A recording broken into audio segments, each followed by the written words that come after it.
Gracias por continuar con nosotros en Plataforma Electoral. Esto es Entérate, un espacio de difusión de las actividades institucionales, académicas y de actualización del Tribunal Electoral. Hoy, amables amigas y amigos, seguimos con las actividades académicas de la tercera Feria Internacional del Libro del Tribunal Electoral del Poder Judicial de la Federación 2015. Les presentamos la ponencia del magistrado Salvador Nava Gomar del Tribunal Electoral del Poder Judicial de la Federación.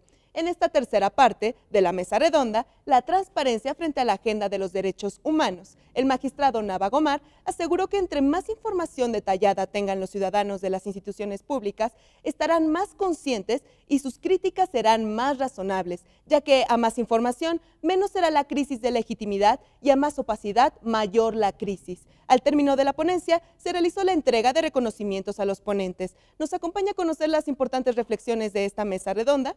Comenzamos. Pensemos en el caso, por ejemplo, de los militantes o los simpatizantes de los partidos políticos. No podemos concebir que exista una especie de interés jurídico privilegiado para algún sujeto que pueda instar ante la Suprema Corte de Justicia de la Nación en situaciones como es el caso de resoluciones que puedan poner en peligro la seguridad nacional conforme a la ley de la materia, que es el caso del consejero jurídico que tiene esa legitimación.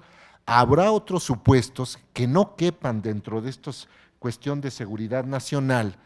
Pensemos la situación de los partidos políticos, donde tendría que haber esa posibilidad de sujetos que están colocados, porque también insistía el doctor Francisco Acuña en la cuestión de la eficacia de los derechos fundamentales en las relaciones entre particulares, y menciona un número apabullante, aproximadamente 5 millones. Entonces, respecto de sujetos como son el caso de los partidos políticos, pareciera que debiera continuarse por el espacio natural en cuanto al carácter del órgano, la conformación, que es precisamente la sala superior, que pudiera conocer de algún medio de impugnación que fuera el que pudiera revisarse estas determinaciones.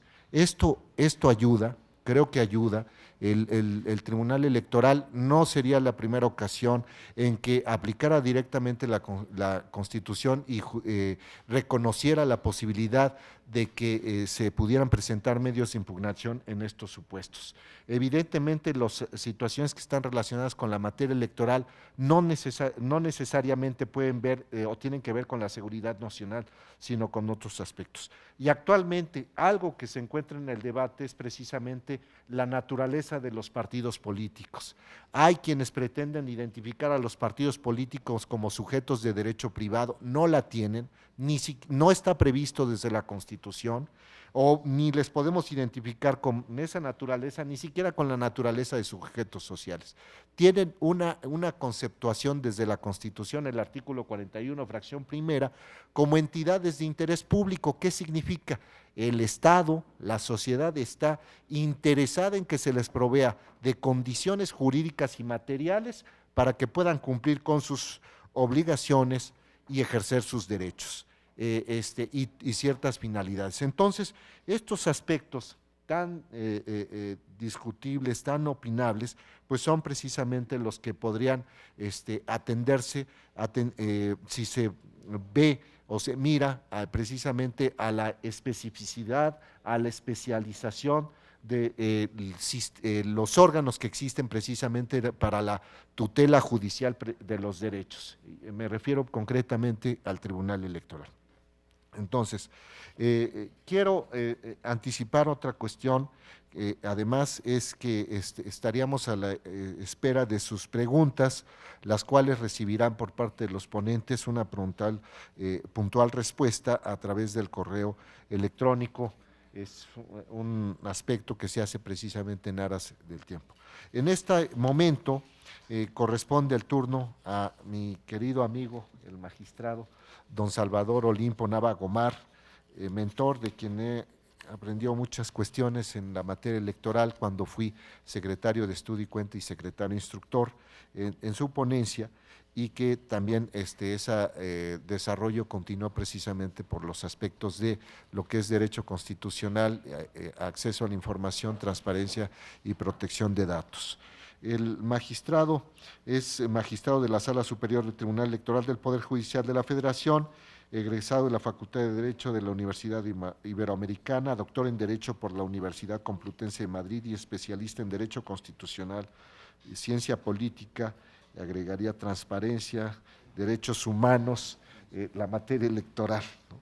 Fue director de la Escuela de Derecho de la Universidad Anáhuac, México Sur, investigador del Instituto de Investigaciones Jurídicas de la UNAM, miembro del Sistema Nacional de Investigadores, así como de la Comisión Técnica del Grupo Oaxaca, que redactó la Ley Federal de Transparencia y Acceso a la Información Pública Gubernamental. Ha sido catedrático y conferencista invitado en diversas universidades de todos los estados de la República Mexicana y en más de 15 países, entre ellas la Universidad de Harvard, la Complutense de Madrid, la de Buenos Aires y ante el Pleno de la Comisión de Venecia del Consejo de Europa. Es autor de diversas publicaciones y artículos y ha sido conferencista en muchos sitios. Tiene el uso de la palabra y ya no sigo porque, pues bueno, agotaríamos el tiempo de las exposiciones. Muchísimas gracias, Juan Carlos.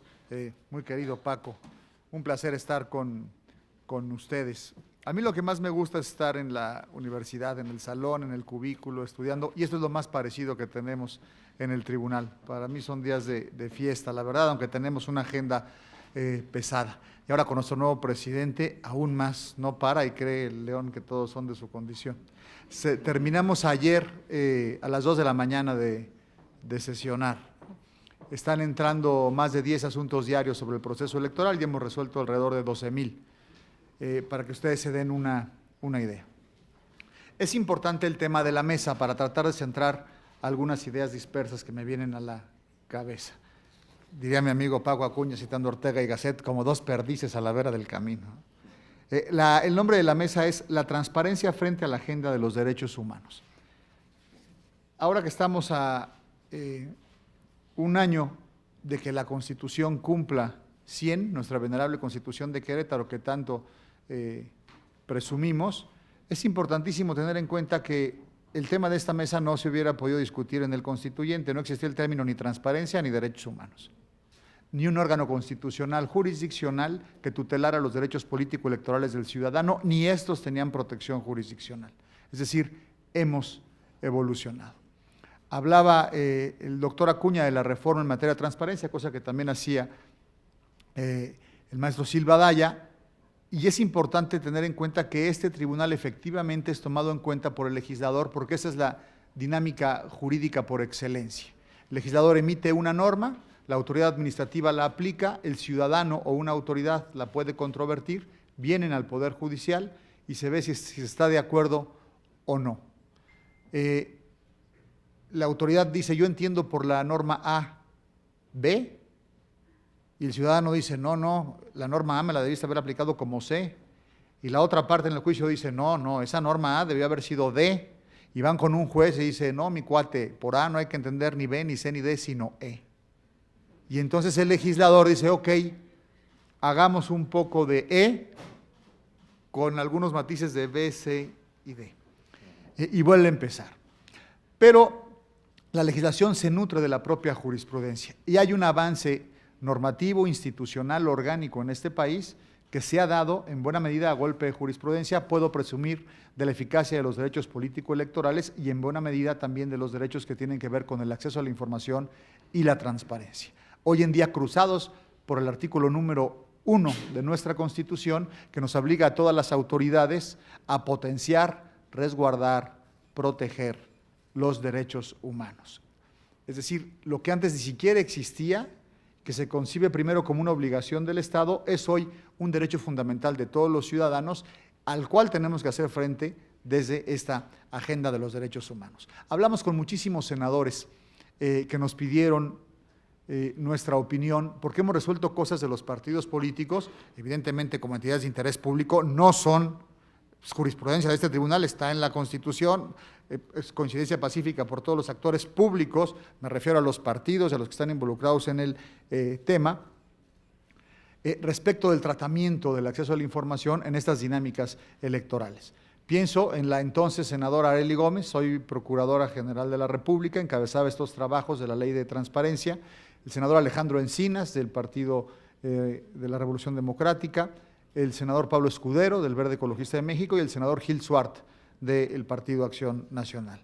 Y muchas de las cosas que ahí se discutieron o platicamos están ahora en las normas. Tiene muy buena memoria mi gentilísimo amigo, el doctor Acuña, y dice bien que nuestro presidente Carrasco fue, yo lo acompañé en ese esfuerzo, pero fue él el que diseñó la primera Dirección General de Transparencia en este tribunal, crea también, es un creador de instituciones, la Comisión de Transparencia que presido y que integré con él mucho tiempo, ya no, ahora es el presidente de todo el tribunal, y ya nos está instruyendo en la materia. Comentaba ayer que quiere un tribunal abierto y me instruyó, en tanto presidente de la Comisión de Transparencia, para avanzar en ese sentido, y ha hecho declaraciones muy importantes desde su primer discurso como presidente de abrir las puertas y ventanas de este tribunal. Sí, de abrirlas más, porque puedo decir que somos transparentes, pero queremos ser más transparentes, sin llegar al exceso de que no se vea absolutamente nada de toda transparencia, sino que se pueda, digamos, observar a través de nuestras paredes qué es lo que se hace. En este contexto quiero hacer 5 reflexiones con ustedes, si ustedes me lo permiten. Primero, el contexto internacional de la transparencia y el acceso a la información, porque hoy hablamos todos de la Corte Interamericana de Derechos Humanos, del derecho comparado, y a veces centramos, digamos, cuál es el origen y las normas a confrontar y a seguir a manera de ejemplo para potenciar el derecho de acceso a la información o la transparencia en tanto derechos fundamentales. La Relatoría Especial para la Libertad de Expresión de la Comisión Interamericana de Derechos Humanos señaló que el acceso a la información es una herramienta fundamental para la construcción de ciudadanía. Fíjense ustedes, una ciudadanía en un Estado democrático no sería tal si no cuenta con esta herramienta. A veces parece que es algo gracioso, condescendiente o un lujo, y no, es apenas lo mínimo que se puede tener para ser un ciudadano en un Estado que se precie de ser democrático. La relatora especial sobre independencia de los magistrados y abogados de Naciones Unidas establece que la rendición de cuentas se define como, cito, la obligación o voluntad de aceptar la responsabilidad o responder por los actos propios. Es decir, podríamos establecer que no hay rendición de cuentas si una autoridad no explica qué es lo que hace y cómo se hace. Nosotros tenemos que exponer qué sentencias hacemos, qué es lo que resolvemos y cómo lo hacemos para estar en condiciones de rendir cuentas. Ya no hablo de la parte administrativa, que por supuesto tiene que transparentarse y abrirse de lleno, que estamos en muy buen camino también, hay que decirlo. La Declaración de Santiago de Chile sobre transparencia e integridad en los parlamentos y partidos políticos señaló que la transparencia es una de las formas vitales de la lucha contra la corrupción. No puede haber combate a la corrupción serio si no hay una transparencia total de los órganos del Estado. Y hacia ese rumbo va este tribunal. Déjenme dar algunos datos del sistema europeo. El Consejo de Ministros de Europa estableció una recomendación sobre el derecho de acceso a documentos oficiales por parte de las autoridades públicas, estableciendo que los Estados miembros deben garantizar el derecho de toda persona de tener acceso a solicitud a los documentos oficiales en poder de las autoridades públicas. Este principio, dicen los ministros europeos, debe aplicarse sin discriminación de ninguna naturaleza, incluyendo aquella referida al origen nacional. ¿Por qué en Europa no hay leyes de acceso a la información como en América? Porque las autoridades dan la información. No se necesita una regulación normativa tan exhaustiva como la que tenemos en algunos países de América Latina, en donde pareciera que algunas autoridades no quieren dar la información a los ciudadanos. En el ámbito de jurisprudencia, el Tribunal Europeo de Derechos Humanos se ha declarado, en el caso Drisa contra Albania, que los tribunales inspiran confianza en el público, sobre todo en las partes en el proceso, por lo cual es fundamental que deben de difundir sus criterios a través de todos los mecanismos disponibles, estableciendo diferentes formas de diálogo con la sociedad. Es decir, ¿cómo podemos inspirar confianza si no explicamos qué es lo que hacemos y si no damos a conocer lo que hacemos? Este tribunal tiene sus sentencias en internet a las 24 horas de haberlas emitido, se sesiona en público, hay redes sociales, tenemos varios magistrados, Twitter, Facebook, hay una app con la aplicación del propio tribunal, tenemos un metabuscador muy importante, tenemos un canal de televisión digital en el que se pueden rastrear las cosas y creo que tenemos una página de internet bastante amigable, lo suficiente como para que ustedes puedan seguir otra idea del magistrado presidente, cuál ha sido el camino que han llevado las adquisiciones del propio tribunal y conocer quiénes somos y qué hacemos. La conducta del juez, dice el Consejo Consultivo de los Jueces Europeos, en su actividad profesional es un factor esencial en la credibilidad de la justicia. Cómo nos comportamos cada uno de los jueces es importante para que la ciudadanía sepa si lo estamos haciendo bien o no y está, me parece, en derecho de saber y nosotros en obligación de transparentar quiénes somos y qué hacemos. Por ello tenemos, por ejemplo, nuestra agenda en internet para que sepan ustedes qué es lo que estamos haciendo y estamos constantemente explicando las cuestiones de nuestro comportamiento. La segunda reflexión tiene que ver con la doble vertiente que tiene la transparencia en el ámbito judicial. La primera, por supuesto, es sujetar a los jueces al escrutinio público, que nos puedan juzgar y saber qué hacemos y cómo lo hacemos. Me gusta la frase de Raz, y ayer la dije también, que una interpretación de la norma, de la Constitución, es exitosa en la medida en que los elementos que la conforman permiten entenderla. Si ustedes no entienden lo que digo en una sentencia, pues quizás no estoy siendo transparente, no estoy rindiendo cuentas y no estoy cumpliendo con el cometido para el cual el Estado y la Constitución ha diseñado este órgano. Podemos decir, por lo tanto, que la transparencia es una garantía de la garantía judicial. La garantía del buen derecho, del debido proceso, de cumplir con los postulados de seguridad jurídica y de certeza, pasan necesariamente por un proceso de transparentar cuál es la acción de los jueces.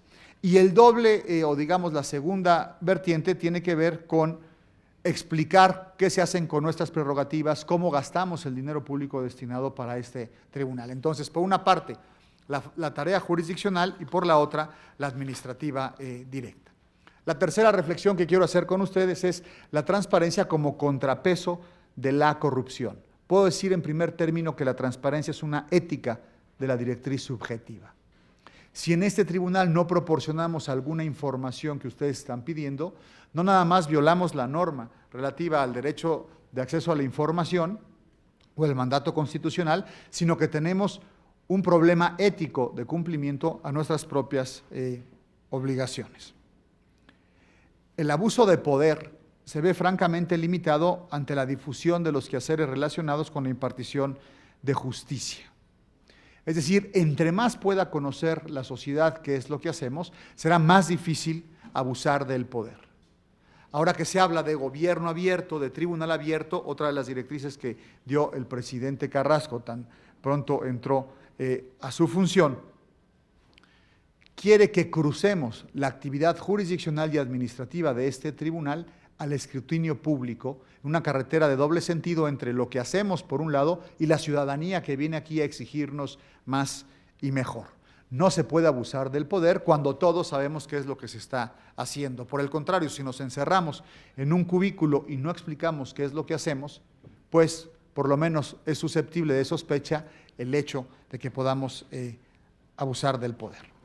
La crisis de legitimidad de las instituciones del Estado, que es una de las más graves dolencias que vive México hoy en día, se agrava con la oposidad y se atenúa con la transparencia.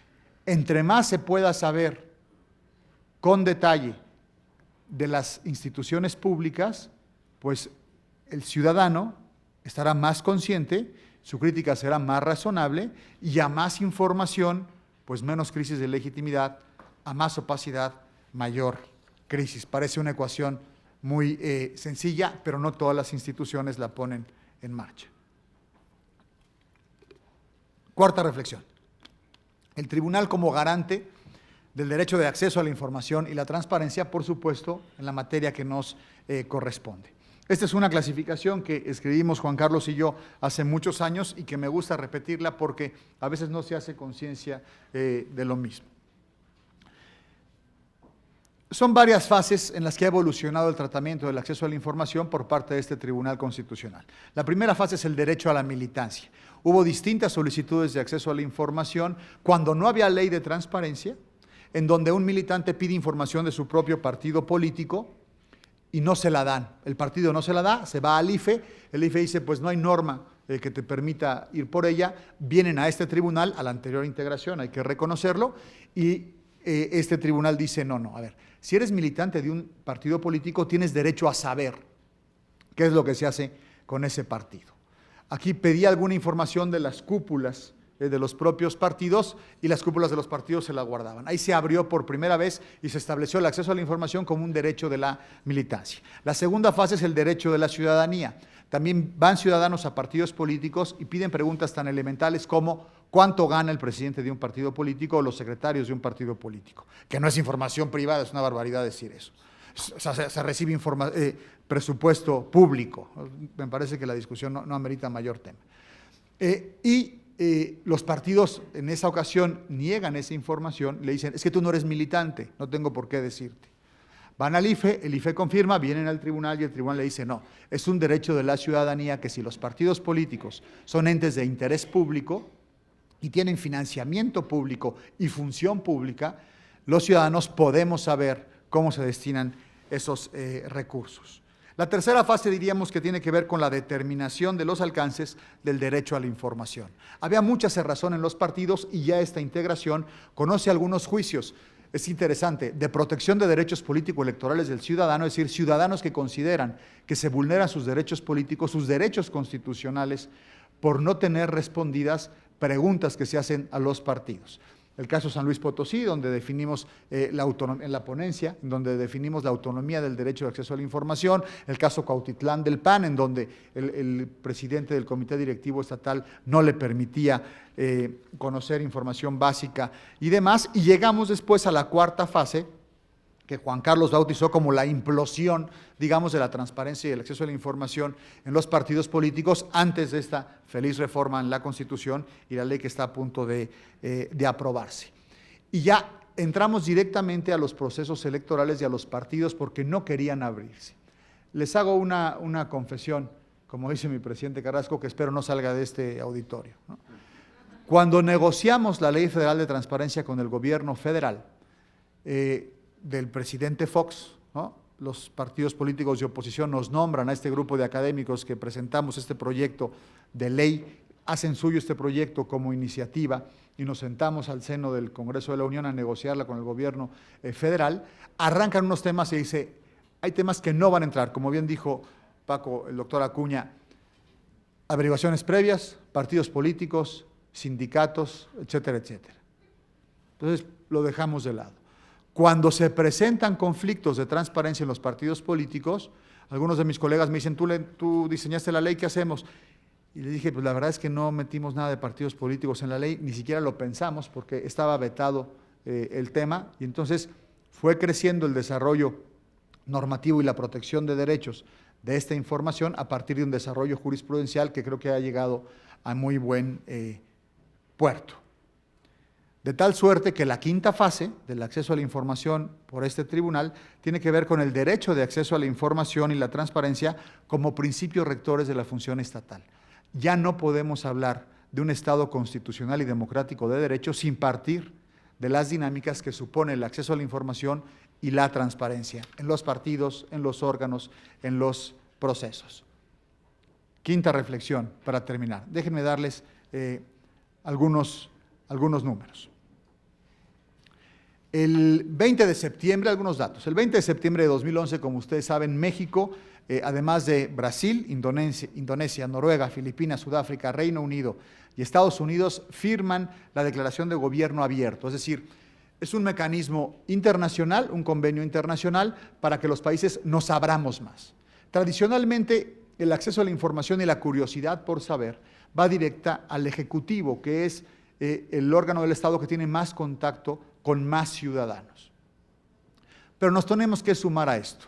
Tradicionalmente el Poder Judicial, me refiero al mundo, se han sumado 65 países, no participa en estas dinámicas. En México, el Tribunal Electoral del Poder Judicial de la Federación entra a las dinámicas de gobierno abierto por instrucción del presidente Carrasco. Y estamos ya en esa dinámica. Se ha instruido al Coordinador General de Documentación y Transparencia para que hagamos todo lo necesario y estar en esta dinámica, y ya estamos trabajando. Ayer me lo encargó el presidente Carrasco, saliendo a las 2 de la mañana de sesión me dijo que cómo íbamos, le dije que me diera un poquito más de días y el fin de semana para podérselo entregar, pero ya estamos en eso. Espero que podamos estar en condiciones de presentar un proyecto inicial, un saque la próxima semana. El tribunal ha recibido, me gusta dar los números para que sepan de qué estamos hablando. 5,283 solicitudes de acceso a la información en esta integración, de los cuales solo se han impugnado 43 resoluciones. De 5,283, solo 43 no han estado satisfechos con la información.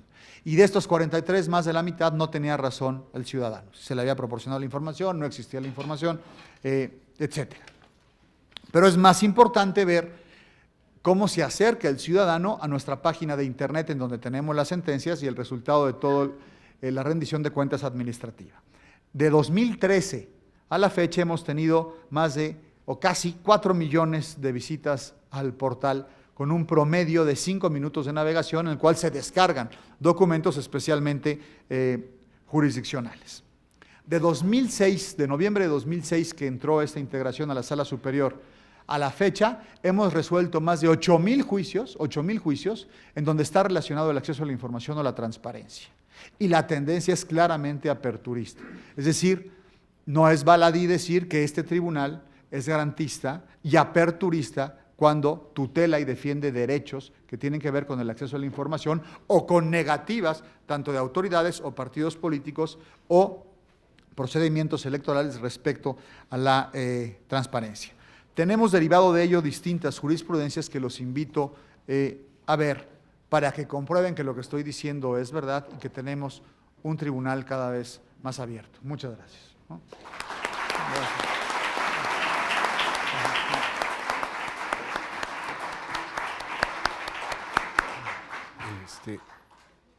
A pesar de la reforma del 7 de febrero de 2014, todavía el 8 de octubre de 2014 la Sala Superior, en una ponencia del magistrado Salvador Olimpo Nava Gomar, cuyo secretario proyectista fue el doctor Enrique Aguirre Saldívar, que venturosamente integra la terna para conformar la Sala Superior y está en manos del Senado, resuelven un recurso de apelación donde se refiere al acuerdo del Consejo General del INE por el que se expide el reglamento del Instituto en materia de transparencia y acceso a la información pública. Y fue precisamente establecer una condición jurídica para posibilitar el ejercicio, dar condiciones de certeza y objetividad en este momento del tránsito hacia la reforma, a la implementación de la reforma a la legislación secundaria en materia de transparencia. Y esto es una muestra más precisamente de lo que se puede alcanzar a través de el despliegue de las atribuciones que tiene conferidas la Sala Superior, un órgano especializado, un órgano terminal, límite para el control de constitucionalidad en la materia político-electoral. El magistrado Nava ha tenido la preocupación precisamente de utilizar un lenguaje ciudadano y establecer estas condiciones a través de la presentación de resúmenes y flujogramas que de una manera gráfica, en un primer golpe de vista, resumen lo que en 2 páginas, lo que puede estar contenido en 100, 200 o 300 hojas, dependiendo de la complejidad de los asuntos. Es decir, una séptima parte de las sentencias de la Sala Superior tienen este esquema de resúmenes y flujogramas. Sería muy bueno que se extendieran en todas las sentencias. Y también ha insistido precisamente sobre el carácter orientador y pedagógico de las sentencias. No ha sido un límite la cuestión esta formalista de el obiter dictum para explicar cuestiones que tienen que ver sobre el sistema de los derechos humanos y ofrecer respuestas accesibles, íntegras a los militantes, a los ciudadanos sobre los alcances de los modelos que se vienen estableciendo con las continuas reformas a la materia electoral. Creo que sería una cuestión muy importante. Estos 3 aspectos que estoy señalando precisamente hablan de la congruencia entre el actuar y hacer. También en la cuestión esta, lo que se viene postulando, lo que se lleva a iniciativas y lo que se viene implementando precisamente en su labor como juez constitucional. Creo que nosotros podemos constatarlo a través de las diversas determinaciones que se han adoptado por todos y cada uno de los integrantes de la Sala Superior, la magistrada, los magistrados, de precisamente esa vocación con el Estado constitucional y democrático de derecho. Y pues bueno, finalmente pues son ustedes los que tienen la última palabra en relación con la actividad que se viene haciendo por el Tribunal Electoral en el ámbito de la protección de los derechos humanos y la transparencia. Corresponde ahora el turno a la siguiente mesa. Yo me permitiría entregarle a los ponentes las preguntas que se han presentado para que nos hagan el favor de responderlas a través del correo electrónico. Muchas gracias a todas y a todos por su paciencia. Gracias. En este momento se hace entrega de reconocimiento y obsequio por parte del licenciado Agustín Millán Gómez, coordinador de Información, Documentación y Transparencia del Tribunal Electoral, a los integrantes de esta mesa redonda.